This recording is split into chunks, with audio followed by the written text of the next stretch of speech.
ನಮಸ್ಕಾರ, good morning. ಇವತ್ತು ಚೀಕು ಬೇಬಿಗೆ ಅನ್ನಪ್ರಾಶನ ಮಾಡ್ಸೋಕ್ಕೆ ನಂಜನಗೂಡಿಗೆ ಕರ್ಕೊಂಡು ಹೋಗ್ತಾ ಇದ್ದೀವಿ.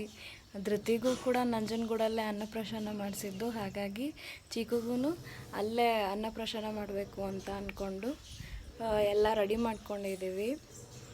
ಅವಳಿಗೆ ಇವಾಗ 7 ಮಂತ್ಸ್ ರನ್ನಿಂಗ್ ಇದೆ ಅಲ್ಲ, ಹಾಗಾಗಿ ಇವಾಗ ಅವಳಿಗೆ ಅನ್ನಪ್ರಾಶನ ಮಾಡಿಸ್ಲಿಕ್ಕೆ ಇವತ್ತು ಹೋಗ್ತಾ ಇದ್ದೀವಿ, ನಂಜನಗೂಡಿಗೆ ಹೋಗ್ತಾ ಇದ್ದೀವಿ.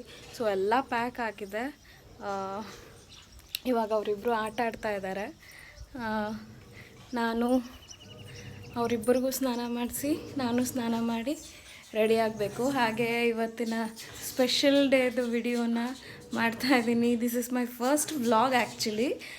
ನೋಡೋಣ ಹೋಗ್ತಾ ಹೋಗ್ತಾ ಹೇಗೆ ಅಲ್ಲಿ ಎಲ್ಲ ಹೇಗೆ ಆಗುತ್ತೆ ಅದರದ್ದೊಂದು ವ್ಲಾಗ್ ಮಾಡಿ ಹಾಕೋಣ ಅಂತ ಇವತ್ತು ಅಂದ್ಕೊಳ್ತಾ ಇದ್ದೀನಿ. ಓಕೆ ದೆನ್, ಸ್ನಾನ ಮಾಡಿ ಮತ್ತೆ ಸಿಗ್ತೀನಿ. ಹಾಯ್. ಸೊ ಇವತ್ತು ಹೋಗ್ಬಿಟ್ಟು ಪಾಪುಗೆ ಅನ್ನಪ್ರಾಶನ ಮಾಡಿಸ್ಕೊಂಡು ಬಂದ್ವಿ ನಂಜನಗೂಡು ಟೆಂಪಲಲ್ಲಿ. ಏನಂತ ಹೇಳಿದ್ರೆ ಧೃತಿಗೂ ನಾವು ನಂಜನಗೂಡಿನಲ್ಲೇ ಮಾಡಿಸಿದ್ದು, ಹಾಗಾಗಿ ಚೀಕುಗೂ ನಂಜನಗೂಡಿನಲ್ಲೇ ಮಾಡಿಸ್ಬೇಕು ಅಂತ ಅಂದ್ಕೊಂಡಿದ್ವಿ. ಇವತ್ತು ಅನಂತ ಪದ್ಮನಾಭನ ಹಬ್ಬ, ಹಾಗಾಗಿ ಒಳ್ಳೆ ದಿನ ಅನಿಸ್ತು. ಮತ್ತು ಟ್ಯೂಸ್ಡೇಯಿಂದ ಪಿತೃಪಕ್ಷ ಬಂದುಬಿಡುತ್ತೆ. ನಮ್ಮಲ್ಲಿ 7th ಮಂತಲ್ಲಿ ಒಳ್ಳೆ ದಿನ ನೋಡಿ ಮಗುವಿಗೆ ಅನ್ನಪ್ರಾಶನ ಮಾಡಿಸ್ಬೇಕು ಅಂತ ಹೇಳ್ತಾರೆ. ನನಗೆ ಹೇಗಾಗುತ್ತೆ ಅಂದರೆ, ಈಗ 15 ಡೇಸ್ ಪಿತೃಪಕ್ಷ ಬಂದುಬಿಡುತ್ತೆ, ಆಮೇಲೆ ಇವಳಿಗೆ ಮತ್ತು 8th ಮಂತಿಗೆ ಬಿದ್ದುಬಿಡುತ್ತೆ. ಹಾಗಾಗಿ ಬೇಗ ಬೇಗ ಮಾಡ್ಕೊಳ್ಬೇಕು ಅಂತ ಹೇಳಿ ಸ್ವಲ್ಪ ಅನ್ಪ್ಲ್ಯಾನ್ಡಾಗೇ ಮಾಡಿದ್ವಿ. ಬಟ್ ಚೆನ್ನಾಗಾಯಿತು. ತುಂಬಾ ರಶ್ ಇತ್ತು ಟೆಂಪಲ್ಲು. ಆದಷ್ಟು ಸ್ವಲ್ಪ ಡಿಸ್ಟೆನ್ಸಲ್ಲಿ ಮೇಂಟೈನ್ ಮಾಡಿಕೊಂಡು ಹೋದ್ವಿ. ಪೂಜೆ ತುಂಬ ಚೆನ್ನಾಗಿ ಮಾಡಿಸಿಕೊಟ್ರು. ನಂತರ ಅಲ್ಲಿ ಗಣಪತಿ ಟೆಂಪಲ್ ಇದೆ ಒಳಗಡೆನೆ, ಅಲ್ಲಿ ಕೂರಿಸ್ಬಿಟ್ಟು ಮಗುವಿಗೆ ಅನ್ನಪ್ರಾಶನ ಮಾಡಿಸಿದ್ದು. ಧೃತಿಗೂ ಅಲ್ಲೇ ಮಾಡಿಸಿದ್ದು, ಸೊ ಚೀಕುಗೂ ಅಲ್ಲೇ ಮಾಡಿಸಿದ್ದು. ನನಗಂತೂ ಭಾಳ ಖುಷಿ ಆಯಿತು. ಇಬ್ಬರಿಗೂ ಅಲ್ಲೇ ಮಾಡಿಸಿದ್ದು, ಅದೇ ಪುರೋಹಿತರ ಕೈಯಲ್ಲೇ ಮಾಡಿಸಿದ್ದು, ತುಂಬಾ ಖುಷಿ ಆಯಿತು. ಅಲ್ಲಿ ವ್ಲಾಗ್ ಮಾಡೋಕ್ಕಾಗಲಿಲ್ಲ. ಇವಳು ಚೀಕು ಬೇಬಿ ತುಂಬಾ ಗಲಾಟೆ ಮಾಡ್ತಾಯಿದ್ಲು. ಸೆಕೆಂಡ್ ತುಂಬಾ ರಶ್ ಇತ್ತು. ಅಲ್ಲಿ ನನಗೆ ಬೇಗ ಬೇಗ ಎಲ್ಲ ಮಾಡ್ಕೊಳ್ಬೇಕಿತ್ತು. ಸೊ ಇನ್ ಬಿಟ್ವೀನ್ ನಾನು ವಿಡಿಯೋನ ಕಂಟಿನ್ಯೂ ಮಾಡಲಿಕ್ಕಾಗಲಿಲ್ಲ. ಈಗ ಮನೆಗೆ ಬಂದುಬಿಟ್ಟು ಈಗಂತೂ ಫುಲ್ ಟಯರ್ಡ್ ಆಗಿಬಿಟ್ಟಿದ್ದೀವಿ ಬಿಸಿಲಲ್ಲಿ ಸುತ್ತಾಡಿದ್ದಕ್ಕೆ. ಸೊ ಫುಲ್ ಟಯರ್ಡ್ ಆಗಿಬಿಟ್ಟಿದ್ದೀವಿ. ಇಲ್ಲಿ ನೋಡಿ, ಚೀಕುನು ಮಲ್ಕೊಂಡ್ಬಿಟ್ಟಿದ್ದಾಳೆ, ಫುಲ್ಲು ನಿದ್ದೆಯಲ್ಲಿದ್ದಾಳೆ ಅವಳು. ನಾನು ಫುಲ್ ಟಯರ್ಡ್ ಆಗಿಬಿಟ್ಟಿದ್ದೀನಿ, ತಲೆ ಎಲ್ಲ ನೋವ್ತಾ ಇದೆ. ನಾಳೆಯಿಂದ ಧೃತಿಗೆ ಮಿಡ್ ಟರ್ಮ್ ಟೆಸ್ಟ್ ಕೂಡ ಇದೆ. ಅವ್ರ ಪಪ್ಪನ ಜೊತೆ ಪ್ರಿಪ್ರೇಷನ್ ಮಾಡ್ಕೊಳ್ತಾ ಇದ್ದಾಳೆ.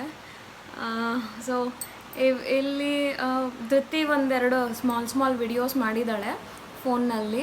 ಅದನ್ನು ಎಡಿಟ್ ಮಾಡಿ ಇಲ್ಲಿ ಶೇರ್ ಮಾಡ್ತೀನಿ.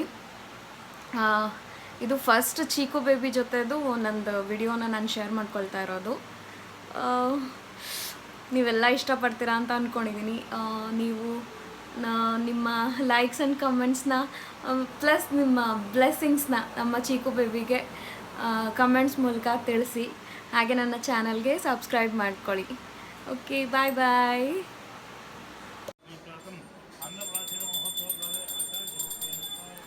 ಇಲ್ಲಿ ನೋಡ್ತಾ ಇದ್ದೀರಾ, ಪುರೋಹಿತರು ಇಲ್ಲಿ ಹೇಳ್ಕೊಡ್ತಾ ಇದ್ದಾರೆ ಅವಳಿಗೆ ಅನ್ನಪ್ರಾಶನ ಮಾಡಿಸಲಿಕ್ಕೆ. ಅಲ್ಲಿ ನಂಜನಗೂಡು ದೇವಸ್ಥಾನದ ಒಳಗಡೆನೆ ಗಣಪತಿ ದೇವಸ್ಥಾನ ಇದೆ, ಅಲ್ಲಿ ಕೂತ್ಕೊಂಡು ತಿನ್ನಿಸ್ತಾರೆ ಶಾಲ್ಯಾನ್ನ. ಇದು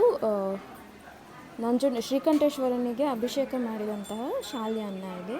ಅದನ್ನೇ ತಿನ್ನಿಸಿ ಅನ್ನಪ್ರಾಶನ ಮಾಡಿಸೋದು ಮಗುವಿಗೆ. ಇಲ್ಲಿ ಅವ್ರ ಪಪ್ಪ ತಿನ್ನಿಸ್ತಾ ಇದ್ದಾರೆ. 3 ಸತಿ ಅಪ್ಪ ತಿನ್ನಿಸ್ಬೇಕು, 3 ಸತಿ ಅಮ್ಮ ತಿನ್ನಿಸ್ಬೇಕು ಅಂತ ಹೇಳಿದ್ರು. ಚಿನ್ನದ ಚಮಚದಲ್ಲಿ ತಿನ್ನಿಸ್ಬೇಕು ಅಂತ ಹೇಳ್ತಾರೆ. ಚಿನ್ನದ ಚಮಚ ಇರೋದಿಲ್ಲಲ್ಲ, ಹಾಗಾಗಿ ಉಂಗುರದಲ್ಲಿ ತಿನ್ನಿಸ್ತಾ ಇದ್ದಾರೆ. ಅದರ ನಂತರ ನಾನು ತಿನ್ನಿಸ್ದೆ ಪಾಪುಗೆ. ಆಮೇಲೆ ಯಾರ್ಯಾರು ನಿಮ್ಮವ್ರ ಜೊತೇಲಿ ಯಾರ್ಯಾರು ಬಂದಿದ್ದೀರಲ್ಲ ಅವರೆಲ್ಲ ತಿನ್ನಿಸಿ ಅಂತ ಹೇಳಿದ್ರು. ಅವಳು ಚೀಕು ಬೇಬಿಗೆ ಫುಲ್ ಖುಷಿ ಆಗಿಬಿಟ್ಟು ಅವಳಲ್ಲಿ ಗಂಟೆ ಬಾರಿಸೋದನ್ನೇ ನೋಡ್ತಾ ಇದ್ದಾಳೆ, ಈ ಕಡೆ ತಿರುಗ್ತಾನೇ ಇಲ್ಲ. ಅಲ್ಲಿ ದೇವರು, ಅಲ್ಲಿ ಫುಲ್ ಲೈಟೆಲ್ಲ ಇರೋದನ್ನು ನೋಡಿಕೊಂಡು ಖುಷಿ ಪಡ್ತಾ ಇದ್ಲು ಅವಳು. ಇಲ್ಲಿ ನಾನು ತಿನ್ನಿಸ್ತಾ ಇದ್ದೀನಿ. ನಾನು ತಿನ್ನಿಸಿದ್ಮೇಲೆ ನಮ್ಮಪ್ಪ, ನಮ್ಮ ಅತ್ತೆ, ಆಮೇಲೆ ಧೃತಿ ಕೂಡ ತಿನ್ಸಿದ್ಲು.